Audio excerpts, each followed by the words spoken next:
Hello everyone, welcome to kit P classes. इस lecture में हम पीपीएससी के द्वारा पूछे गए सिविल इंजीनियरिंग के एग्जाम में जो कि 2017 में लेक्चरर की पोस्ट के लिए हुआ था, उसके हम स्ट्रेंथ ऑफ मटेरियल्स के क्वेश्चंस यहां पर डिस्कस करेंगे। ओके, सो चलिए स्टार्ट करते हैं with the first question. The first question is the maximum twisting moment a shaft can resist is the product of permissible shear stress and. So यहां पर बहुत ही सिंपल सा क्वेश्चन पूछा गया है कि मैक्सिमम ट्विस्टिंग मोमेंट। सबसे पहले तो ट्विस्टिंग मोमेंट क्या होता है? ट्विस्टिंग मोमेंट को आप सिंपली टॉर्क बोल सकते हैं। अब यहां पर मैक्सिमम पूछा है तो यहां पर हम क्या लिखेंगे? T max. Okay, so T max आपसे पूछा गया है। The maximum twisting moment a shaft can resist is the product of permissible shear stress. जब हम परमिसिबल शियर स्ट्रेस की बात करते हैं तो उसको किस तरीके से लिखते हैं? टाउ मैक्स से, tau max. Okay, it is the permissible shear stress in a shaft. So it is a product of tau max and अब आपसे ऑप्शंस में पूछा गया moment of inertia, polar moment of inertia, polar section modulus and modulus of rigidity. ठीक है, सो इनमें से आपको बताना है कि करेक्ट ऑप्शन कौन सा है। जैसा कि हम जानते हैं कि टॉर्जन इक्वेशन के अकॉर्डिंग जो हमारी इक्वेशन बनती है वो क्या है? T upon IT is equal to tau max upon R, sorry, you can say tau upon R equals to G theta upon L.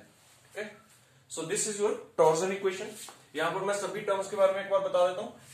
T is the twisting moment or you can say torque. T is the twisting moment or you can say torque. Torque का जो unit होता है that is Newton metre. उसके बाद IT is the polar moment of inertia. Polar moment of inertia, इसका unit जो होता है इट इज मीटर की पावर 4। उसके बाद tau is the shear stress at a point at distance small r from the center of cross section of any section of shaft. सो यहां पर हमने दो चीजों को एक्सप्लेन कर दिया है, एक टाउ और एक आर को हमने यहां पर एक्सप्लेन कर दिया। ठीक है, जब भी कोई शाफ्ट हम लेते हैं, देखिए this is a shaft. Okay, और इस पर let us say there is some torque acting, तो यहां पर एक टॉर्क एक्ट कर रहा है। And let us say this shaft has a radius of capital R. इस शाफ्ट का जो रेडियस है वो कितना है? कैपिटल आर है। ठीक है, अब लेट अस से इस टॉर्क की वजह से हमें इस सेक्शन पे, जहां से इसको काटा है, इस सेक्शन पे जो क्रॉस सेक्शन है, उस क्रॉस सेक्शन पे किसी एक पॉइंट पर आपको शियर स्ट्रेस निकालो। ठीक है, जैसे देखिए हमने जैसे ही इस शाफ्ट को यहां से काटा तो आपके पास एक ऐसा क्रॉस सेक्शन दिखेगा। यहाँ पे इस क्रॉस सेक्शन को मैंने यहां पर बनाया। अब मान लीजिए इसके किसी भी क्रॉस सेक्शन के किसी भी पॉइंट पर आपको शियर स्ट्रेस निकालना, मैंने ये पॉइंट ले लिया। ठीक है, सो इस पॉइंट पर आपको टाउ निकालना है। ठीक है, so it will be at a distance of small R. ये डिस्टेंस जो है वो क्या है? स्मॉल आर डिस्टेंस है। ठीक है, एक्चुअल में इसका रेडियस क्या है? Capital R. ठीक है, सो इस पॉइंट पे हमें शियर स्ट्रेस निकालना है। ठीक है, तो इस पॉइंट पे शियर स्ट्रेस निकालने के लिए हम टॉर्जन इक्वेशन यूज करेंगे। ओके, सिमिलरली आर हमने देख लिया। उसका जी जो है it is the modulus of rigidity. G को हम बोलते हैं मॉडुलस ऑफ रिजिडिटी, और you can say shear modulus.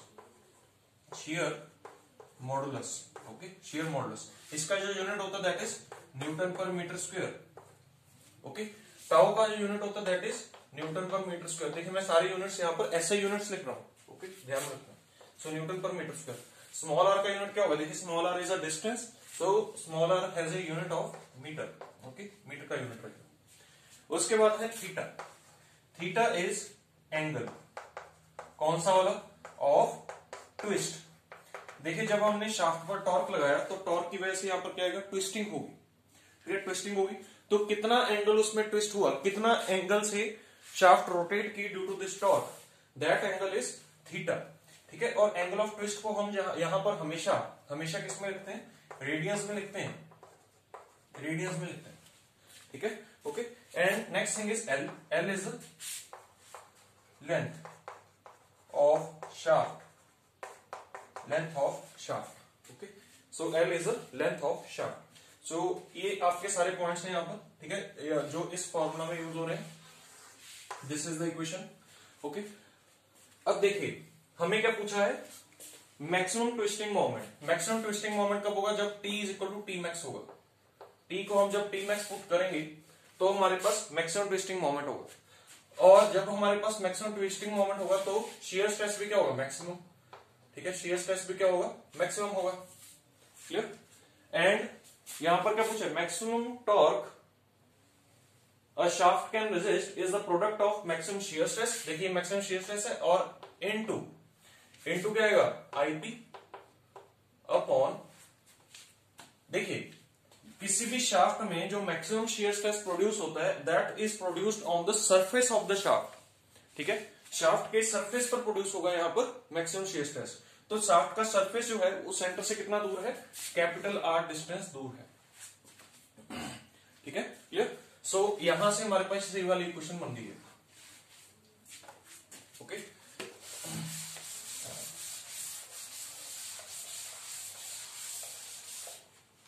तो यहां पर हम लिख सकते हैं T max equals to tau max into IP upon R. Okay, and IP upon R is equal to ZP होता है, और इसको बोलते हैं polar section modulus, polar section modulus. और अगर आपसे पूछा जाए कि पोलर सेक्शन मॉडुलस का यूनिट क्या है, यूनिट क्या है, मीटर क्यूब। ओके, आईपी का यूनिट मीटर 4 होता है और आर का यूनिट मीटर है, तो मीटर की बार 4 अपॉन मीटर क्या हो गया, मीटर क्यूब हो गया, ठीक है। सो आप यहां से देख सकते हैं कि हमारे पास आंसर यहां पर मिल गया है, that is C option. Okay, polar section modulus. Okay, I hope आपको ये चीज समझ आ गई है, ठीक है।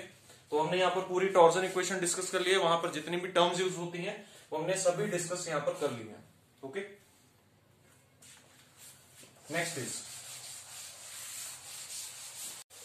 next question is a rectangular beam 20 centimeter wide is subjected to maximum shearing force of 10,000 kilogram.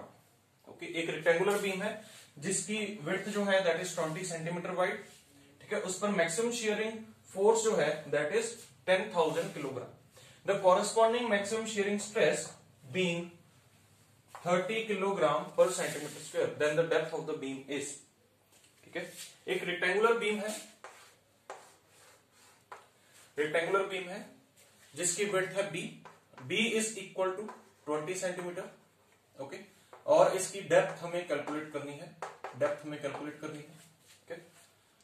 Shearing load V से हम कंसीडर कर सकते हैं, V is equal to 10,000 kilogram, okay. And tau max आपको यहां पर बताया गया है, tau max is equal to 30 kilogram per centimetre square. This is your tau max, ठीक। सो हमें कैलकुलेट क्या करना है, डी हमें यहां पर कैलकुलेट करना है, ठीक है। हमें यहां पर एक चीज पता है कि रेक्टेंगुलर क्रॉस सेक्शन की जब शेयरिंग, रेक्टेंगुलर क्रॉस सेक्शन की जब बेंडिंग होती है, ठीक है, रेक्टेंगुलर क्रॉस सेक्शन बीम की जब बेंडिंग होती है, ठीक है, लेट अस से इस तरीके से इस बीम की बेंडिंग हुई है, ठीक है। सो किसी भी सेक्शन में, मान लीजिए ये सेक्शन है बीम का, इस सेक्शन में जो शियरिंग स्ट्रेस प्रोड्यूस होगा ड्यू टू बेंडिंग, ठीक है, क्लियर, उसको हम कैलकुलेट कर सकते हैं किस तरीके से, tau is equal to V into A into Y bar upon I into T, ठीक है। This is the formula for the shearing stress, ठीक है। V is the shear force, A is the area of cross section of, देखिए इसमें इस चीज को आपको ध्यान में रखना है। Late us say this is the cross section, late us से आपको इस पॉइंट पर शियर स्ट्रेस निकालना है, इस पॉइंट पर शियर स्ट्रेस निकालना है। देन V क्या होगा? V is the shearing force at this section of the beam. इस सेक्शन पर shearing force होगा वो क्या होगा? V होगा. A क्या होगा? A is the area of cross section either above this point or below this point. कोई भी एक एरिया ले लीजिए, ठीक है, क्लियर. Y बार क्या होगा? Y bar is the distance of centroid of A from neutral axis. This is Y बार और दिस इज A. तो आप ये बोल सकते हैं कि it is A into Y bar. A into Y bar की अगर हम बात करें, it can be written as Q and it is the first moment of area, first moment of area above the point about which shear stress is to be calculated. Okay, shear stress is to be calculated. यहां पर लिख लीजिए above और below. ये area आप ऊपर वाला भी ले सकते हैं, उससे नीचे वाला भी ले सकते हैं, ठीक है. अगर इसी केस में हम एरिया नीचे वाला लेते तो ये ऐसा बनता. देखिए हमें पॉइंट वही है, इसी पॉइंट पर हमें शेयर स्ट्रेस निकालना है, तो इस बार एरिया कौन सा हो जाएगा? एरिया ये वाला हो जाएगा. This will become a. और इस एरिया का सेंटर कहां पर होगा? राउंड यहां पर होगा. तो इसका distance from the neutral axis will be Y bar. ठीक है, तो चाहे आप ये वाला एरिया ले लीजिए, चाहे आप ये वाला एरिया ले लीजिए, बात सेम है. ठीक है, and this is equal to Q. A into Y bar is equal to Q. I क्या है? I is the moment of inertia of this cross section about the neutral axis, and T is the thickness of the section at the point where shear stress is to be calculated. जिस point पर shear stress calculate करना है वहां पर उसकी thickness cross section की, that is called T. सो इस formula को यूज करके आप shear stress कैलकुलेट कर सकते हैं किसी भी बीम में किसी भी पॉइंट पर. ठीक है, और जब हम इस इक्वेशन को यूज करके इस रेक्टेंगुलर क्रॉस सेक्शन की बात करते हैं, तब जो रेक्टेंगुलर क्रॉस सेक्शन में शियर स्ट्रेस मैक्सिमम आता है, that is tau max is equal to 3/2 of tau average होता है. ठीक है, इसको बहुत अच्छे से हम डिस्कस करेंगे इन आवर लेक्चर्स. ठीक है, हमारी ऐप पर स्ट्रेंथ ऑफ मटेरियल्स के लेक्चर्स कंटिन्यू हो रहे हैं, चल रहे हैं लेक्चर्स वहां पर. ठीक है, और हमारा मतलब 40% सिलेबस स्ट्रेंथ ऑफ मटेरियल्स का कवर हो गया है. ठीक है, एंड मतलब वो लगातार कंटिन्यू चल रहा है और डेली ये वहां पर वीडियोस अपलोड हो रहे हैं स्ट्रेंथ ऑफ मटेरियल्स. ओके, सो बहुत ही जल्दी हम इस टॉपिक को भी कवर करने वाले हैं, जितने भी यहाँ पर टॉपिक्स यहाँ पर चल रहे हैं. ठीक है, shear strength in the beams, ठीक है, bending stresses in the beams, तो ये सभी चीजें हम वहां पर देख रहे हैं. ठीक है, यह तो पूरा स्ट्रेंथ ऑफ मटेरियल्स का जो हमारा पोर्शन है, that will be covered on our app. ठीक है, कृष्णा टेक्निकल पाठशाला क्लासेस. ठीक है, या फिर आप बोल सकते हैं केटीपी क्लासेस. आप अगर प्ले स्टोर से ऐप को डाउनलोड करना चाहते हैं तो केटीपी क्लासेस नाम से आप कर सकते हैं, और वहां पर आपको वेरियस सब्जेक्ट्स की प्लेलिस्ट वहां पर दिखेंगी और सभी सब्जेक्ट्स के रिकॉर्डेड लेक्चर्स वहां पर पड़े हैं. Okay, so tau max is equal to 3/2 of tau average. अब जब हम टाउ एवरेज की बात करते हैं तो tau average is simply the load upon area. ठीक है, इस एरिया पर लोड कौन सा लग रहा है? V. V is the load. V is the shearing load. Okay, so load upon area हम यहां पर लिख सकते हैं 3/2 into V. V is 10,000, या यहां पर इक्वल लिख देता हूं V upon area. एरिया क्या है? B into D. ठीक है, this will be equal to tau max. तो बस इसको सॉल्व करके आप क्या कर सकते हैं? tau max कैलकुलेट कर सकते हैं. ठीक है, तो यहां से tau max कैलकुलेट करके देखिए क्या आएगा. tau max is equal to 30 equal to 3/2. Units का ध्यान रखना होता है, it is kilogram per centimetre square. तो यहां पर V भी किस में डालेंगे? किलोग्राम में. ओके, अपॉन एरिया जो है, एरिया भी सेंटीमीटर स्क्वायर में डालेंगे. ठीक है, तो B की वैल्यू क्या आएगी? B की वैल्यू 20 और D हमें कैलकुलेट करना है. ठीक है, so D can be written as, देखिए 30 into 2 into 20 upon, sorry, D can be written as 3 into 1000, 10,000 upon 30 into 2 into 20. Clear? तो इसको सॉल्व कर लीजिए. This will be 40, 25 centimetre. Okay, clear? So D is 25 centimetre. Clear? So इस तरीके से हम ये तीनों क्वेश्चंस को सॉल्व कर सकते हैं. ठीक है, आई होप आपको तीनों क्वेश्चंस अच्छे से समझ आ गए हैं. ठीक है, अब हम देखते हैं next question. Okay, next question is the shear force at the fixed end of the cantilever beam of length L and carrying gradually varying load from 0 at free end to W per unit length at the fixed end is. देखिए आपको एक cantilever beam given है. Cantilever beam क्या होता है? एक and free होता है और दूसरा एंड फिक्स होता है.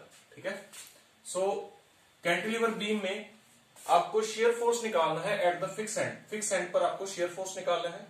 ठीक है, तो let us say this point is A and this point is B. तो हमें यहां पर shear फोर्स निकालना है, दैट इज वी ए. ठीक है, आपको सिंपली यहां पर रिएक्शन निकालना है. ठीक है, क्लियर? ओके, सो इस पे लोडिंग किस टाइप की गिवन है? देखिए ग्रेजुअली बेरिंग लोड आपको गिवन है. ग्रेजुअली बेरिंग लोड कैसा होगा? ये आपका ग्रेजुअली बेरिंग लोड है. 0 एट फ्री एंड दिया है और W per unit length eight fix and दिया है. W per unit length eight fix and दिया है. तो इस तरीके से आपको लोडिंग यहां पर दी. तो इसमें हमें shear फोर्स निकालनी है एट पॉइंट ए. क्लियर? सो किस तरीके से निकालेंगे? देखिए जब भी आपको किसी बीम में किसी भी पॉइंट पर shear फोर्स निकालनी होती है तो आप यहां पर दो तरीके से shear फोर्स निकाल सकते हो, either from left hand side और फ्रॉम राइट हैंड साइड. ठीक है, क्लियर? अगर हमें इस पॉइंट पर shear फोर्स निकालनी है, लेट से यहां पर आपको V निकालना है, तो आप क्या करेंगे? जितनी भी लेफ्ट हैंड साइड पर फोर्सेज है उन सबको ऐड कर देंगे. ठीक है, अब उनको ऐड करने के बाद आपको इस पॉइंट की shear फोर्स मिल जाएगी. क्लियर? सिमिलरली अगर आप राइट हैंड साइड की फोर्सेस को सबको ऐड कर देंगे तब भी आपके पास इस पॉइंट की shear फोर्स आ जाएगी. ठीक है, क्लियर? अब देखिए क्या होता है, जब हम लेफ्ट हैंड साइड से चलते हैं तो लेफ्ट हैंड साइड से अपवर्ड फोर्स को हम क्या लेते हैं? पॉजिटिव. डाउनवर्ड फोर्स को क्या लेते हैं? नेगेटिव. बट जब हम राइट हैंड साइड से आते हैं तब हम अपवर्ड फोर्स को नेगेटिव लेते हैं और डाउनवर्ड फोर्स को क्या लेते हैं? पॉजिटिव लेते हैं. ठीक है, तो इस चीज को आपको ध्यान में रखना है. जैसे फॉर एग्जांपल यहां पर है 12 न्यूटन, 12 किलो न्यूटन और यहां पर है 4 किलो न्यूटन. ठीक है, तो हमें यहां पर shear फोर्स निकालनी है. तो कैसे निकालेंगे? 12 पॉजिटिव एंड 4 नेगेटिव. ठीक है, this will be equal to V. इस पॉइंट पर V फोर्स आ जाएगी. ठीक है, तो कितना आएगा? 8 किलो न्यूटन. ठीक है, this will B V. Clear? अगर मान लीजिए यही चीज इधर होती 12 और 4, तो इधर से निकालिए. इसको मैं यहां से निगलेक्ट कर रहा हूं, ये वाला पोर्शन अब यहां से हटा लें. ठीक है, तो इधर से क्या आएगी? 12 नेगेटिव एंड 4 पॉजिटिव. ठीक है, क्लियर? तो इस तरीके से यहां पर आएगा shear फोर्स. ठीक है, इस तरीके से हम कैलकुलेट कर सकते हैं. तो सभी लोड्स को यहां पर क्या करना होता है? ऐड करना होता है, आइदर फ्रॉम लेफ्ट साइड और फ्रॉम राइट हैंड साइड. इस तरीके से हम shear फोर्स कैलकुलेट कर सकते हैं. अब देखिए ये पॉइंट यहां पर पड़ा है, ए पॉइंट पे हमें shear फोर्स निकालनी है. सारी लोडिंग्स इसके राइट हैंड साइड पर है, तो राइट हैंड साइड से हम जितने भी फोर्सेज हैं उनको सबको ऐड कर देंगे और VA यहां पर कैलकुलेट कर लेंगे. क्या क्लियर? ओके, या फिर आप सिंपली ये भी कर सकते हैं. अब यहां पर तो हमें रिएक्शन निकालना है, तो रिएक्शन के केस में तो हम क्या करते हैं? Sigma F vertical equal to 0 for static equilibrium of the beam. Beam के स्टैटिक इक्विलिब्रियम के लिए क्या करेंगे? सभी वर्टिकल फोर्सेस का सम क्या हो जाएगा? 0 हो जाएगा. इधर आप इस तरीके से भी कर सकते हैं और आपको जो मैंने तरीका बताया उससे भी आप कर सकते हैं. ठीक है, क्लियर?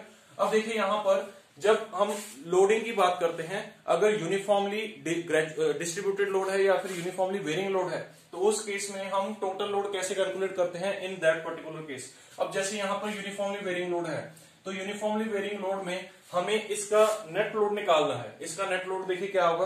वो क्या होगा? It will be the area of the loading diagram. Loading diagram का एरिया. ठीक है, that will be given as a total load. ठीक है, तो अगर हम यहां पर देखें, देखिए पूरी बीम का स्टैटिक इक्विलिब्रियम लगाइए. पूरी बीम का स्टैटिक इक्विलिब्रियम क्या होगा? Sum of all vertical forces is equal to 0. ठीक है, तो यहां से स्टार्ट कर लो, चाहे यहां से स्टार्ट करो. इधर से स्टार्ट करते हैं. इधर से पहली फोर्स कौन सी आ रही है? ये पूरी फोर्स है. इस फोर्स को क्या, देखिए ये फोर्स डाउनवर्ड है, तो इसको सबसे पहले तो लेंगे पॉजिटिव. ठीक है, और एरिया ऑफ लोडिंग डायग्राम क्या है? देखिए ट्राइंगल है तो half into W into L. ठीक है, ये आपका एरिया ऑफ लोडिंग डायग्राम हो गया. And this will be the total load due to this diagram. ठीक है, इस डायग्राम की वजह से टोटल लोड जो है वो यही आएगा. क्लियर? ठीक है, area of the loading diagram. Okay, उसके बाद सेकंड लोड आपको कौन सा दिख रहा है, देखिए वीए दिख रहा है, ठीक है, वीए is the next vertical load, और ये कैसा है, अपवर्ड है, तो इसको क्या लेंगे, नेगेटिव, तो negative VA is equal to 0। तो यही दो लोड्स थे, दोनों को हमने ऐड कर दिया, ऐड करने के बाद आपके पास सिग्मा एफ वर्टिकल क्या आ गया, 0 आ गया। तो यहां से हम वीए कैलकुलेट कर सकते हैं, half into W into L, ठीक है। सो this is the value of W L by, clear, ठीक है। अगर आप दूसरे तरीके से इसको करना चाहते हैं, तो मैंने जैसे आपको बोला था कि ए पॉइंट से राइट हैंड साइड पे जितनी भी फोर्सेस हैं सबको ऐड कर दो, तो आपको ए की फोर्स दिख रही है, half into W L by 2, तो वही आपका आंसर आएगा, ठीक है, क्लियर। अगर मान लीजिए आपको किसी एक सेक्शन पर यहां पर इस पॉइंट पर, सी पॉइंट पर आपको लोड निकालना होता है या शियर फोर्स निकालना होता है, तो शियर फोर्स एट सी क्या है, या इसको आप वीसी भी बोल सकते हैं, ठीक है, शियर फोर्स एट सी, और यू कैन से वीसी, ये क्या आएगा, राइट हैंड साइड से जितने भी लोड्स लग रहे हैं सबको ऐड कर दो, ठीक है। और ऐड करने का मैंने तरीका बताया, यहां पर देखिए ये वाली लोडिंग आ रही है, इसका एरिया हमें निकालना है, और इसका एरिया निकालने के बाद आपको क्या मिल जाएगा, यहाँ पर लोड मिल जाएगा, शियर फोर्स मिल जाएगा। अब इसका एरिया कैसे निकालेंगे, देखिए let us say this distance is x, ये डिस्टेंस x है, ठीक है। अगर यहां पर सिमिलर ट्रायंगल रूल लगाएं, देखिए एक ट्रायंगल आपके पास बड़े वाला है, एक ट्रायंगल आपके पास छोटे वाला है, तो छोटे ट्रायंगल की हमें हाइट निकालनी है, यहाँ पर हाइट क्या होगी इसकी, ठीक है। तो क्या हम बोल सकते हैं कि इनकी कॉरेस्पॉन्डिंग साइड्स की रेशियो क्या होगी, सेम होगी, दो ट्रायंगल्स की कॉरेस्पॉन्डिंग साइड्स की अगर रेशियो सेम हो then it is a similar triangle, ठीक है। सो क्या हम बोल सकते हैं कि W अपॉन दिस, इसको हम बोल लेते हैं y, W upon y is equal to, ये देखिए दोनों की हाइट्स की रेशियो है, दोनों की हाइट्स की रेशियो है, ठीक है। पहले बड़े ट्रायंगल की हाइट, फिर छोटे ट्रायंगल की हाइट, सिमिलरली बड़े ट्रायंगल की लेंथ l और छोटे ट्रायंगल की लेंथ x, ठीक है, क्लियर। तो यहां से आपके पास y की वैल्यू आ जाएगी wx बाई एल, ठीक है, तो it is wx by L, ठीक है। सो ये आपके पास हाइट आ गई, बेस आपको पता है, तो अब हम यहाँ पर क्या निकाल सकते हैं, इसका एरिया, तो half into height into base, ठीक है। सो इस तरीके से हम इसको निकाल सकते हैं, wx स्क्वायर बाई एल। और शियर फोर्स कैसे, देखिए डाउनवर्ड है, तो यहाँ पर क्या आएगा, plus, plus side, so half wx square by L is the shear force at point C, clear, which is at a distance of x from the free end, okay। so इस तरीके से हम इस क्वेश्चन को solve कर सकते हैं। अब देखते हैं हम यहां पर नेक्स्ट क्वेश्चन।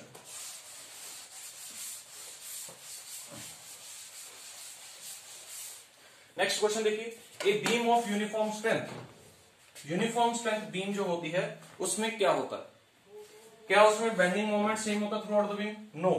डिफ्लेक्शन सेम होती है throughout the beam, no. Bending stress same होता है throughout the beam, yes, ठीक है। यूनिफॉर्म स्ट्रेंथ बीम में बेंडिंग स्ट्रेस क्या होता है, सेम होता है थ्रू आउट द बीम, ठीक है। तो इस चीज को आपको ध्यान में रखना है, ठीक है, okay. Next question, A rectangular beam A has length L, width B and depth D. Another beam B has same width and depth but length is double that of A. The elastic strength of B in bending will be dash as compared to. देखिए आपको यहाँ पर दो beams दी हैं, one is A beam and other is B beam, ठीक है। ये ए बीम है, यहाँ पर इसको क्रॉस सेक्शन भी यहाँ पर ड्रॉ कर देते हैं इसके साथ में। देखिए let us say this is the rectangular cross section, ठीक है, यहाँ पर भी रेक्टेंगुलर क्रॉस सेक्शन इसका ड्रॉ कर देते हैं। This beam is A and this beam is B, दोनों का क्रॉस सेक्शन जो है वो सेम है, बी और डी, यहां पर भी बी और डी है, बट लेंथ जो है लेंथ डिफरेंट है।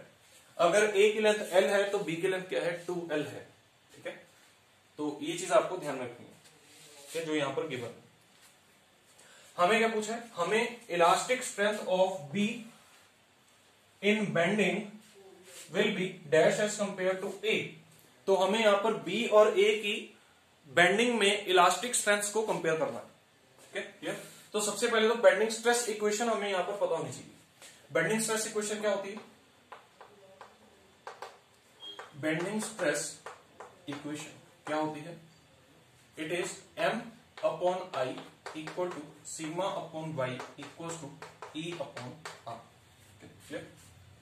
m यहां पर क्या होता है, m is the bending moment, bending moment at a section of beam, clear.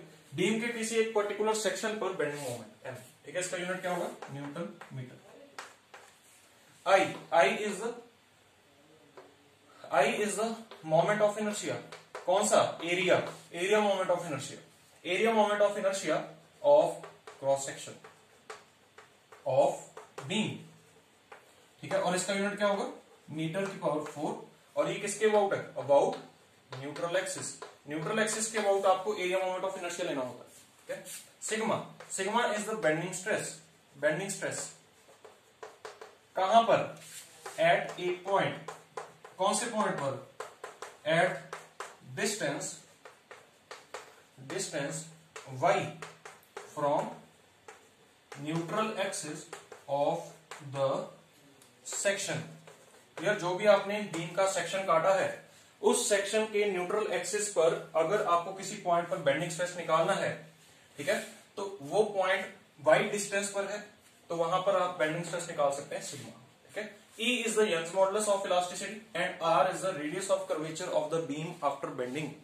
R is the radius of curvature of the beam after bending. जब बीम बेंड कर जाती है तो वो एक कर्व की शेप ले लेती है, ठीक है, तो वो कर्व का रेडियस ऑफ कर्वेचर क्या है, दैट इज R, ठीक है। तो E का यूनिट क्या होगा, newton per metre square, and R is in metre, ठीक है। तो ये चीज आपको ध्यान रखनी है, ठीक है। बेंडिंग स्ट्रेस का जो यूनिट होगा that is newton per metre square, and Y का जो यूनिट होगा दैट इज मीटर, ठीक है। लेट अस से ये आपके पास क्रॉस सेक्शन है, ये आपके पास क्रॉस सेक्शन है, ये B है और ये D है, this is the neutral axis. तो इस न्यूट्रल एक्सिस के ऊपर आप I निकालेंगे, ठीक है। अगर आपको इस पॉइंट पर shear stress, sorry bending stress निकालना है, ठीक है, तो इस पॉइंट का distance from neutral axis is y, और इस पॉइंट पर जो शियर सॉरी नॉर्मल स्ट्रेस जो आएगा या बेंडिंग स्ट्रेस जो आएगा दैट विल बी सिग्मा, ठीक है। तो इस तरीके से हम बेंडिंग स्ट्रेस कैलकुलेट कर सकते हैं। एक चीज और जो यहां पर हमें ऐड करनी है वो ये है कि अगर आपको सिग्मा मैक्स निकालना है तो सिग्मा मैक्स क्या होगा, m max y max upon I about neutral axis, I about neutral axis, ठीक है। This will be the formula for maximum bending stress, क्या मैक्सिमम बेंडिंग स्ट्रेस, ओके। सो अब हम बात करते हैं इलास्टिक स्ट्रेंथ की। इलास्टिक स्ट्रेंथ, देखिए जब भी स्ट्रेंथ की बात की जाती है तो स्ट्रेंथ का मतलब ये होता है कि maximum load that a beam और मेंबर कैन बियर, एक ऐसा लोड, ठीक है, मतलब जिस पर बॉडी फेल कर जाएगी या मेंबर फेल कर जाएगा, उस लोड को हम क्या बोलते हैं, उसकी स्ट्रेंथ बोलते हैं, ठीक है, क्लियर। तो लोड मतलब फोर्स, ठीक है, लोड मतलब फोर्स। तो अगर इक्वल लोड पर, अगर इक्वल टाइप के लोड पर दोनों बीम्स में स्ट्रेस कंपेयर किया जाए, अगर इक्वल लोड पर दोनों बीम्स में स्ट्रेस कंपेयर किया जाए तो जिस बीम में स्ट्रेस ज्यादा होगा that beam will be considered as the weak, ठीक है, और जिस बीम में स्ट्रेस कम आएगा that beam will be considered as strong. इस चीज को आपको समझना है, ठीक है, क्लियर। देखिए हम कंसीडर कर देते हैं, लेट अस अज्यूम कि बीम्स जो हैं वो कैंटिलीवर बीम्स हैं, beams are cantilever beams, this is A beam, इसकी लेंथ L है और इसकी लेंथ क्या है, 2L है, ठीक है। हमने एज्यूम कर लिया कि दोनों बीम्स कैंटिलीवर हैं और दोनों के कॉरेस्पॉन्डिंग पॉइंट्स पर लोड लग रहा है P, ठीक है, दोनों के कॉरेस्पॉन्डिंग पॉइंट्स पर लोड लग रहा है P, तो दोनों इक्वल सिचुएशन में है, ठीक है, और इक्वल लोड लगाया दोनों पर। इक्वल लोड लगाने से किसमें स्ट्रेस ज्यादा आएगा, ठीक है, वो बीम क्या होगी, वीक होगी, और जिसमें स्ट्रेस कम आएगा वो बीम क्या होगी, स्ट्रॉन्ग होगी, ठीक है। तो इसमें m मैक्स कितना आएगा, m max will be equal to PL, ठीक है, और वो कहां पर आएगा, यहां पर, ठीक है, यहां पर m max in A and m max in case of B क्या आएगा, वो कितना आएगा, P इंटू L इंटू 2, और ये माइनस का आएगा, ये भी माइनस का आएगा, ठीक है। तो देखिए ये यहां पर आएगा, ठीक है, इसमें बेंडिंग मोमेंट क्या आया, ज्यादा आया, इसमें बेंडिंग मोमेंट क्या आया, कम आया, ठीक है। अब अगर हम स्ट्रेसेस कंपेयर करें, सिग्मा मैक्स, देखिए क्रॉस सेक्शन सेम है, देखिए यहां पर मैं आपको ये चीज बता देता हूं कि it is m max into z, sorry m max upon z, where z क्या होता है, INA अपॉन y मैक्स, ठीक है, ये होता है आपका सेक्शन मॉडुलस। जैसा अभी हमने देखा था टॉर्जन में पोलर सेक्शन मॉडुलस, वैसा यहां पर क्या है, सेक्शन मॉडुलस है। सो this is the section modulus. इसका यूनिट भी क्या रहेगा, मीटर क्यूब रहेगा। ठीक है। अब जब क्रॉस सेक्शन सेम होता है किसी भी बीम का, तब वहां पर सेक्शन मॉडुलस भी सेम होगा। ठीक है, क्योंकि it is the property of the cross section of the beam. ठीक है, जब क्रॉस सेक्शन सेम है, बी और डी सेम है, तब सेक्शन मॉडुलस भी सेम होगा। ठीक है, तो दोनों बीम्स में सेक्शन मॉडुलस क्या है, सेम है। ठीक है, तो हमें किसके साथ कंपेयर करना, फिर मोमेंट के साथ ही कंपेयर करना। ठीक है, so sigma max is proportional to M X, ये हम लिख सकते हैं अगर सिग्मा मैक्स ए की बात करें। Similarly sigma max B is proportional to M max B, M max B. Sigma max A की बात करें तो कितना आएगा, sigma max A is proportional to P into L and sigma max B is proportional to 2pl। Minus sign हटा दिया, ठीक है, क्योंकि हमें सिर्फ मैग्नीट्यूड से मतलब है। तो यहां पर आप देख सकते हैं बी बीम जो है उसमें बेंडिंग मोमेंट ज्यादा था, तो उसकी वजह से उसमें बेंडिंग स्ट्रेस भी ज्यादा है। ठीक है, जो maximum value of bending stress है वो इसमें ज्यादा है।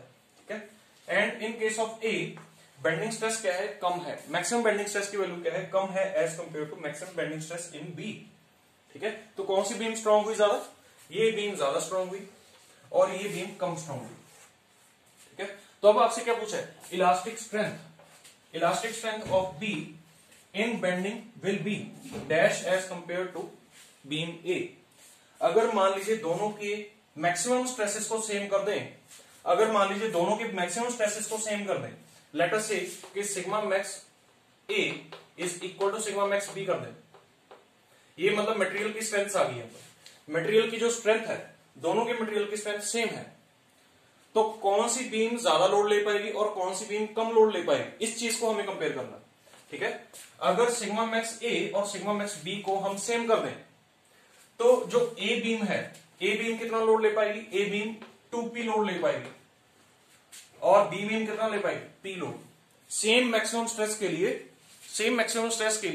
या सेम मटेरियल स्ट्रेंथ के लिए ए बीम जो है it can take 2p load and B beam can take p load. ठीक है, तो इलास्टिक स्ट्रेंथ किसकी ज्यादा हुई, ए की, और कितनी ज्यादा हुई, double.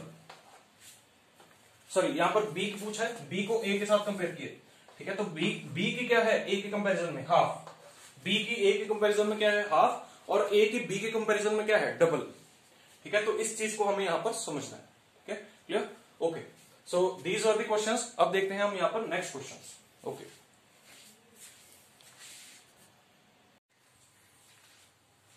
so next question is, a solid shaft of diameter 80 mm is subjected to a torque of 4 kN/meter. The maximum shear stress induced in the shaft is, तो आपको ऑप्शंस यहां पर दी रखी हैं। हमें मैक्सिमम शियर स्ट्रेस निकालना है shaft में, आपको डायमीटर गिवन है शाफ्ट का और टॉर्क अप्लाइड गिवन है। ठीक है, सो अगर इसकी हम डायग्राम आए तो डायग्राम कुछ ऐसी बनेगी, दिस इज ए शाफ्ट। ठीक है, और शाफ्ट के ऊपर यहाँ पर टॉर्क लगाया हुआ है, T is equal to 4 kN/m। Okay, ये टॉर्क है and the diameter of the shaft is 80 mm। Okay, so हमें यहां पर मैक्सिमम शियर स्ट्रेस निकालना है, टाउ मैक्स आपको कैलकुलेट करना है। टाउ मैक्स कैलकुलेट करना है, बहुत इजी क्वेश्चन है। Tau max is equal to T, tau max is equal to T into R upon IP, T into R upon IP।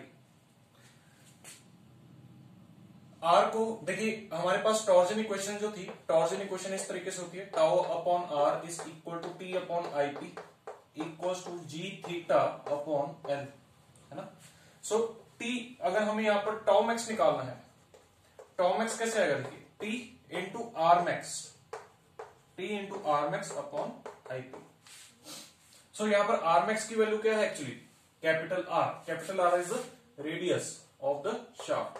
ठीक है, radius of the shaft. Okay, so यहां पर values put करते हैं। T is equal to 4 kN/m, तो इसको हम Newton per mm में कर लेते हैं, न्यूटन mm में कर लेते हैं, क्योंकि यहां पर सारी ऑप्शंस न्यूटन mm में है। सो इसको ले लेते हैं इंटू 1000 इंटू 1000, 1000 kN का और 1000 मीटर का। ठीक है, मीटर को हमने mm में कन्वर्ट किया, इनटू r, डायमीटर आपको गिवन है 80 mm, सो रेडियस कितना होगा 40 अपॉन IP। अब यहां पर IP इंपॉर्टेंट है, IP is polar moment of inertia of cross section of shaft about the polar axis, या फिर जब हमने पोलर बोल ही दिया तो इट मींस पोलर एक्सिस के अबाउट, ठीक है। और सर्कल का क्या होता है, पाई बाय 32 d की power 4, pi d4 upon 32, this is your polar moment of inertia, ठीक है। सो इसको हम सॉल्व कर सकते हैं,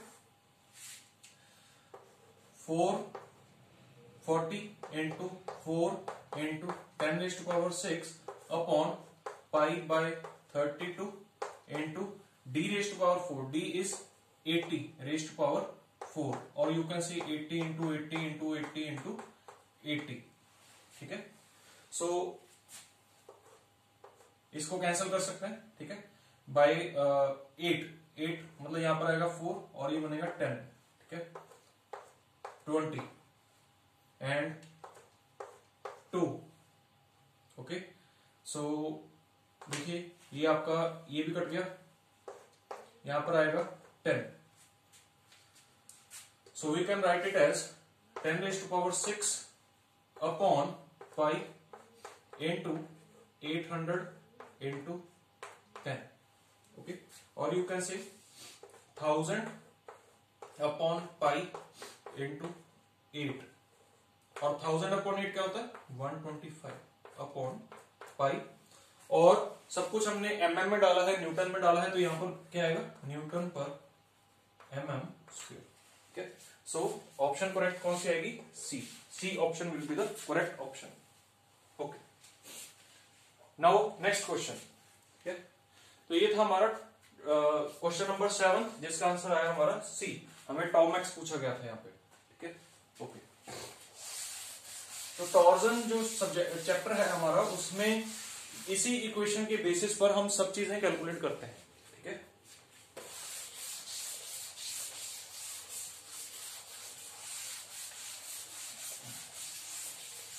okay, next question is question number 2, और you can say question number 8। Question number 8, देखिए, in a 2D stress system there are 2 principal stresses, एक 2D स्ट्रेस सिस्टम है, देखिए ये एक एलिमेंट बना लिया हमने, इस एलिमेंट के ऊपर 2 प्रिंसिपल स्ट्रेसेस लग रहे हैं। देखिए एक चीज आपको जो ध्यान में रखनी है वो क्या है, जब किसी एक एलिमेंट के ऊपर सिर्फ नॉर्मल स्ट्रेसेस आ रहे हैं, then those normal stresses are the principal stresses, ठीक है। वही नॉर्मल स्ट्रेसेस क्या होता है, उसपे प्रिंसिपल स्ट्रेसेस होता है, ठीक है। क्यों होते हैं, क्योंकि प्रिंसिपल प्लेन एक ऐसा प्लेन होता है जिस पर शियर स्ट्रेस की वैल्यू क्या होती है 0, और अगर आप इस प्लेन को देखें तो इस प्लेन पर शियर स्ट्रेस की वैल्यू क्या है 0, इस प्लेन को देखें तो इस प्लेन पर भी क्या है शियर स्ट्रेस की वैल्यू क्या है 0, ठीक है, क्योंकि सिर्फ इस पे नॉर्मल स्ट्रेस लग रहा है। तो जिस भी प्लेन पर सिर्फ नॉर्मल स्ट्रेस आ रहा होता है उस प्लेन को हम क्या बोलते हैं, प्रिंसिपल प्लेन बोलते हैं, और जो उस पर स्ट्रेस लग रहा है उसको हम क्या बोलेंगे, principal stress. So this is sigma 1 is equal to 180 newton per mm square, ठीक है। और जो सिग्मा 2 है वो एक्चुअली कंप्रेसिव है, सिग्मा 2 इज कंप्रेसिव, तो ये है आपका सिग्मा 2। देखिए अगर तो आप डायग्राम इस तरीके से बना रहे हैं, ठीक है, तो यहां पर सिग्मा 2 ऐसे लिखेंगे। अगर डायग्राम इस तरीके से बनी, देखिए ये सिग्मा 1 है, सिग्मा 1 तो टेंसाइल है, अगर सिग्मा 2 को भी टेंसाइल ले रहे हैं तो यहां पर माइनस साइन एक लगाएंगे, ठीक है। तो इस तरीके से आपने रिप्रेजेंटेशन ध्यान में रखनी है। दिस इज माइनस सिग्मा 2 का यहां पर फिर क्या मतलब होगा, ये कंप्रेसिव है, ठीक है, okay. So for the material yield stress in simple tension and compression, आपको यील्ड स्ट्रेस गिवन है sigma by 240 newton per mm square, और आपको पॉइजन रेशियो गिवन है म्यू इज इक्वल टू 0.25, ठीक है। According to maximum normal strain theory, maximum normal strain theory actually कौन सी theory है, इसको हम प्रिंसिपल स्ट्रेन थ्योरी भी बोल सकते हैं। प्रिंसिपल स्ट्रेन थ्योरी, जब मैक्सिमम नॉर्मल की बात कर रहे हैं तो मतलब प्रिंसिपल स्ट्रेन की बात कर रहे हैं, सो इसको हम प्रिंसिपल स्ट्रेन थ्योरी भी बोल सकते हैं। And principal strain theory is also called Saint Venant's theory, principal strain theory is also called Saint Venant's theory, तो ये नाम भी आपको ध्यान रखना है। टोटल हमारे पास जो स्टैटिक कंडीशन में या स्टैटिक लोडिंग में हमारे पास 5 तरह की आपके पास थ्योरीज ऑफ फेलियर्स होती है। तो उनमें से एक है प्रिंसिपल स्ट्रेन थ्योरी, जिसको हम सेंट वेनेट थ्योरी बोलते हैं, सेंट वेनेट थ्योरी। ठीक है, ओके।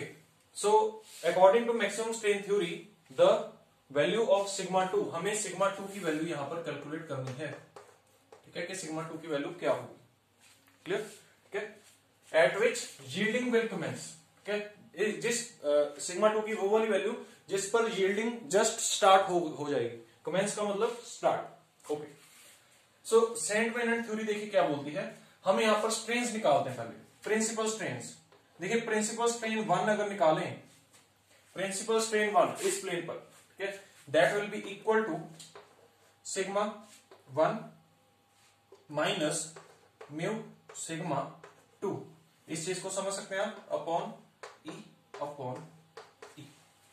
क्लियर? अगर हम वन डायरेक्शन में नॉर्मल स्ट्रेन निकालते हैं, then it is equal to the longitudinal strain due to sigma 1, longitudinal strain due to sigma 1 and lateral strain due to sigma 2। और sigma 2 जबकि negative है तो इसको हम क्या लिखेंगे यहां पर प्लस, क्योंकि माइनस माइनस क्या हो जाएगा यहां पर प्लस हो जाएगा। या फिर आप इसको इस तरीके से भी देख सकते हैं कि सिग्मा 1 की वजह से ये डायरेक्शन क्या होगी, बढ़ेगी, और सिग्मा 2 की वजह से भी क्या होगी, ये डायरेक्शन में लेंथ इंक्रीज करेगी। ये तो यहां पर प्लस आएगा। ठीक है, सो this is the equation for epsilon 1 and it should be less than और इक्वल टू। देखिए ये प्रिंसिपल स्ट्रेन है एक्चुअली, क्योंकि ये प्रिंसिपल स्ट्रेस से बनाया गया है, तो ये प्रिंसिपल स्ट्रेन है and principal strain should be less than equal to sigma Y upon E. Sigma Y upon E से क्या होना चाहिए, ये कम होना चाहिए। ठीक है, क्लियर? तो एक इक्वेशन तो हमें ये ध्यान रखनी है। इसके अकॉर्डिंग हम इसको सॉल्व करके देखते हैं। देखिए ई कैंसिल, बचेगा क्या, sigma 1 plus mu into sigma 2 is less than equal to sigma y. ठीक है, सिग्मा 1 क्या है यहां पर, सिग्मा 1 हमें गिवन है 180 प्लस म्यू हमें 0.25 गिवन है, और सिग्मा 2। अब देखिए यहां पर एक चीज जो ध्यान रखनी है आपने, सिग्मा 2 को हम ऑलरेडी नेगेटिव ले चुके हैं। ठीक है, मतलब ऑलरेडी हम उसको कंप्रेसिव मान चुके हैं। ठीक है, इस चीज को ध्यान रखना है। सिग्मा वाई कितना है, 240 newton per mm square. Okay, सो जो आप वैल्यूज जो यूनिट्स में आप सिग्मा 1 और सिग्मा वाई पुट करोगे वही यूनिट में आपका सिग्मा 2 आएगा। ठीक है, तो यहां से सिग्मा 2 कैलकुलेट करके देखिए क्या आएगा, sigma 2 will be less than equal to 240 minus 180 और 0.25। It will become 60 upon 0.25, 240 newton per mm square. या हम ये लिख सकते हैं कि sigma 2 will be less than equal to 240 newton per mm square. तो एक आंसर तो हमारे पास ये आया, ठीक है, एक आंसर हमारे पास ये आया। ठीक है, क्लियर है? और ये किस इक्वेशन से आया, एप्सिलॉन 1 की इक्वेशन से आया है। ठीक है, सो देखिए sigma 2 should be less than equal to 240 newton, मतलब मैक्सिमम वैल्यू ऑफ सिग्मा 2 क्या है, 240। ठीक है, तो ऑप्शंस में है बिल्कुल है, बट एक बार हम दूसरी इक्वेशन से भी चेक करेंगे। दूसरी इक्वेशन से चेक करते हैं। देखिए यहां पर दूसरी इक्वेशन अगर लगाए, तो इसको मैं इरेज कर रहा हूं, चलिए ऊपर से कर देता हूं। अगर हम दूसरी इक्वेशन से सॉल्व करें, epsilon 2 will be equal to sigma 2 upon E. अब हम 2 डायरेक्शन में देख रहे हैं। ठीक है, इस डायरेक्शन में देख रहे हैं, इस डायरेक्शन में भी कुछ ना कुछ स्ट्रेन आएगा and that strain should also be less than और equal to the maximum strain जो कि यील्डिंग पर आएगा। ठीक है, अब सिग्मा 2 की वजह से जो स्ट्रेन आएगा वो कैसा आएगा, नेगेटिव। क्यों, क्योंकि कंप्रेसिव है। और सिग्मा 1 को हम टेंसाइल डायरेक्शन में लगा रहे हैं, तो सिग्मा 1 की वजह से लेटरल स्ट्रेन जो आएगा 2 डायरेक्शन में वो भी कैसा आएगा, नेगेटिव। तो यहां पर लिख सकते हैं minus mu into sigma 1 upon E. ठीक है, क्लियर? तो and this should be less than और equal to sigma Y upon E. Clear? This should be less than और equal to sigma Y upon E. अब ये दोनों, ये जो स्ट्रेन है ये कंप्रेसिव स्ट्रेन है, तो कंप्रेसिव स्ट्रेन है तो इसको भी हम यहां पर माइनस लिख लेते हैं, कोई प्रॉब्लम नहीं है। ठीक है, इसको भी हम क्या लिख सकते हैं, माइनस लिख सकते हैं, क्योंकि हम कंप्रेसिव डायरेक्शन में देख रहे हैं, तो यहां पर भी हम कंप्रेसिव डायरेक्शन में स्ट्रेन लगा सकते हैं। ठीक है, सो क्या हम ये लिख सकते हैं कि sigma 2 upon E plus mu sigma 1 upon E will be equal या will be greater than equal to sigma Y upon E. जब हम माइनस से मल्टीप्लाई करते हैं पूरी इक्वेशन को तो वहां पर जो less than equal to sign था वो क्या बन गया, greater than equal to sign बन गया। देखो इसको कैसे हम देख सकते हैं कि -5 इज ग्रेटर देन -6 होता है या नहीं होता, बिल्कुल होता है। बट जब हम इसको पूरी इक्वेशन को हम माइनस से मल्टीप्लाई करेंगे तो ये साइन चेंज हो जाएगा, ठीक है। तो वही चीज हमने यहां पर की। Okay, so sigma 2 upon E, sigma ई से ई कैंसिल, सिग्मा 2 कितना है, सिग्मा 2 हमें कैलकुलेट करना है, प्लस 0.25 इनटू सिग्मा 1 कितना है 180, sigma 1 is 180 and it should be greater than equal to sigma Y upon E. Sigma y कितना है, या सिग्मा वाई कितना है 240, ठीक है। तो sigma 2 will be greater than equal to क्या आएगा 240 माइनस 60 और sorry 45, okay, and it will be written as sigma 2 is greater than equal to 195 newton per mm square, clear, 195 newton per mm square. तो यहां पर हमारे पास दो values आ रही हैं सिग्मा 2 की, sigma 2 should be greater then 195 and sigma 2 should be less then 240। और हमें यहां पर क्या पूछा गया है कि उस वैल्यू पर जहां पर यील्डिंग कमेंस हो जाएगी, ठीक है, वो उसकी मतलब सिग्मा 2 की मैक्सिमम वैल्यू वो क्या होगी यहां पर 240, क्लियर, 240 न्यूटन पर मीटर पर mm square, clear, okay.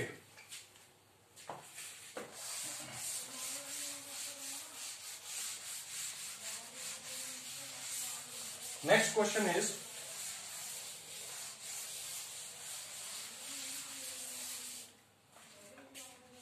a beam having uniform flexure rigidity is loaded at as shown in figure. The rotation of end A of the beam is, okay? आपको एक beam given है, उसमें loading given है और आपने बताना है कि एंड ए में रोटेशन कितनी हो रही है। रोटेशन का क्या मतलब है, रोटेशन मतलब एंगुलर मोशन, और एंगुलर मोशन जब होगा, देखिए बीम ऐसे चली जाएगी, बीम में जो बेंडिंग होगी वो इस तरीके से होगी, इस तरीके से बेंडिंग होगी। इनिशियल ये था बट फाइनल ये हो जाएगा, ठीक है।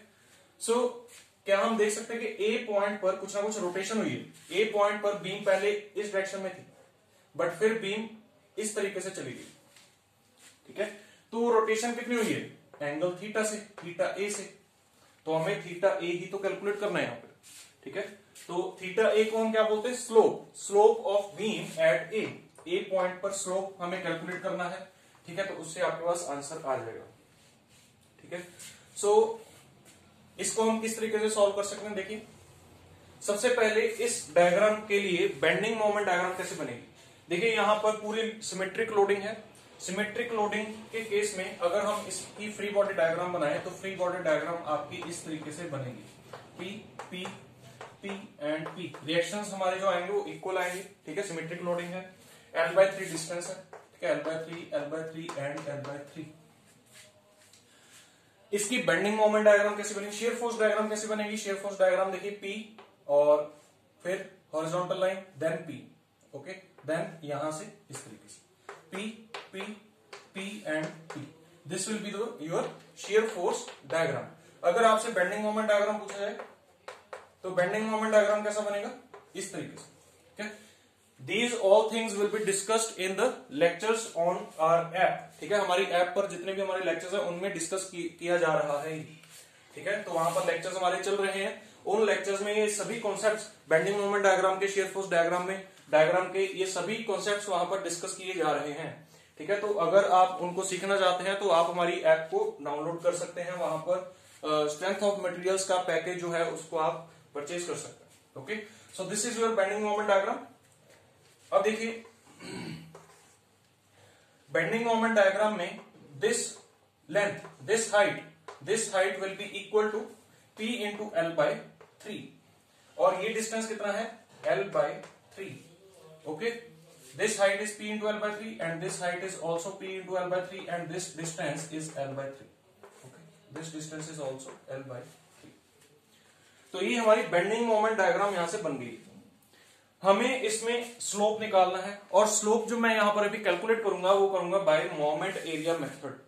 मोमेंट एरिया मेथड जो है उसके द्वारा हम यहां पर स्लोप निकालेंगे at point A. Point A पर हम यहां पर स्लोप निकालेंगे। ठीक है, तो यहां पर सबसे पहले मैं फॉर्मूला लिखता हूं कि मोमेंट एरिया मेथड के अकॉर्डिंग स्लोप का फॉर्मूला क्या होता है। देखिए, according to moment area method the slope difference, सबसे पहले तो यहां पर डिफरेंस की बात होती है हमेशा। Slope difference between any two points of beam is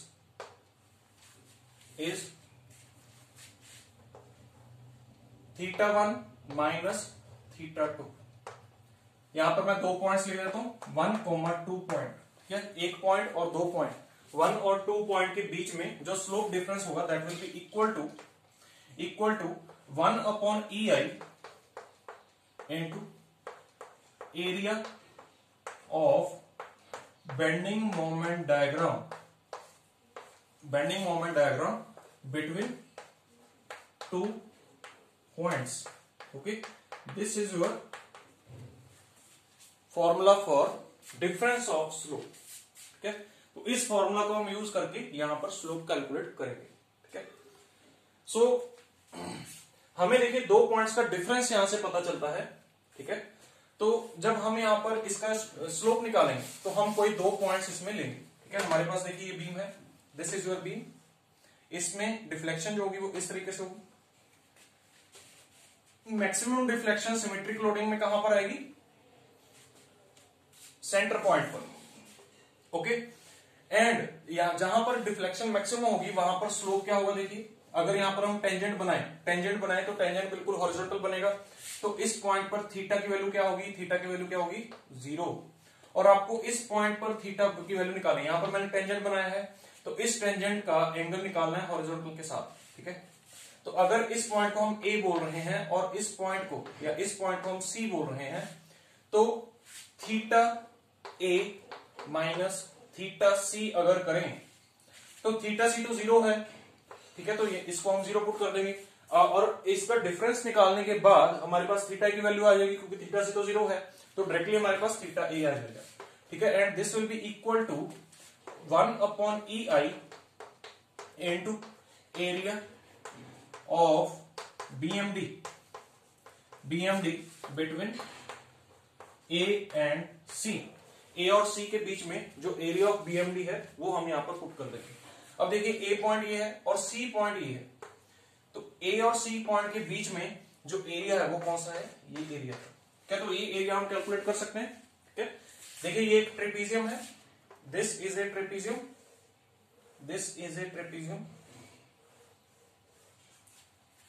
और ट्रेपीजियम का जो एरिया होता है, ट्रेपीजियम का एरिया क्या होता है, ट्रेपीजियम का एरिया होता है, देखिए ये 1 अपॉन ई तो ऐसी EI तो ऐसी रहेगा, half into sum of parallel sides, एक साइड ये है और एक साइड ये है। ये लेंथ कितनी है, L/2, और ये लेंथ कितनी है, L/2 माइनस L/3। क्या लिख सकते हैं, बिल्कुल लिख सकते हैं, so plus L/2 minus L/3। So this is your sum of parallel sides into distance between the 2 parallel sides, या perpendicular distance between the 2 parallel sides. Perpendicular distance between the 2 parallel sides क्या है, PL/3। So this is your area of bending moment diagram between point A and C। ठीक है, तो इसको solve कर लेते हैं। 1 upon EI into PL upon 6 into L, देखिए L/2 प्लस L/2 क्या होगा, L माइनस L/3 क्या होगा, 2L/3। ठीक है, तो इसको सॉल्व कर लीजिए, PL² upon 9EI। Clear, so this is your answer. ये थीटा से 0 था तो ये आपके पास डायरेक्टली क्या आ गया, थीटा A आ गया, और यही हमें यहां पर कैलकुलेट करना था, तो option A is your correct answer. So these were all the questions जो कि पीपीएससी ने लेक्चरर के एग्जाम में पूछे थे 2017 में, सिविल इंजीनियरिंग के एग्जाम में। Clear? These are all the strength of material questions जो कि वहां पर पूछे गए थे। क्लियर? सो नेक्स्ट लेक्चर में हम यहाँ पर फ्लूइड मैकेनिक्स के क्वेश्चंस डिस्कस करेंगे। आई होप आपने यहाँ पर सभी क्वेश्चंस को एंजॉय किया और वहां से काफी कुछ आपने सीखा भी होगा। ठीक है, और आप ऐसे ही प्रैक्टिस करते रहिए क्वेश्चंस की जब तक आपका एग्जाम आ रहा है। देखिए अभी पीपीएससी ने काफी सारी पोस्ट यहाँ पर निकाली हैं। ठीक है, तो उन सब पोस्ट में आपने कहीं ना कहीं जगह जरूर लेनी ही है। ठीक है, और वो इसी तरीके से ले पाएंगे जब आप प्रैक्टिस करेंगे ज्यादा से ज्यादा। ठीक है, सबसे मतलब ज्यादा से ज्यादा जितनी प्रैक्टिस करेंगे उतना ही आपको बेनिफिट होगा। और केटीपी आपको हेल्प करने के लिए हमेशा रेडी है। ठीक है, केटीपी की पूरी टीम, आप अपने डाउट्स पूछिए। आप जो भी आप जिस भी सब्जेक्ट के लिए प्रेपरेशन करना चाहते हैं उस सब्जेक्ट को, उस पर्टिकुलर सब्जेक्ट को भी आप बहुत ही कम कॉस्ट में परचेज कर सकते हैं। ठीक है, सो मिलेंगे in the next lecture. Till then thank you.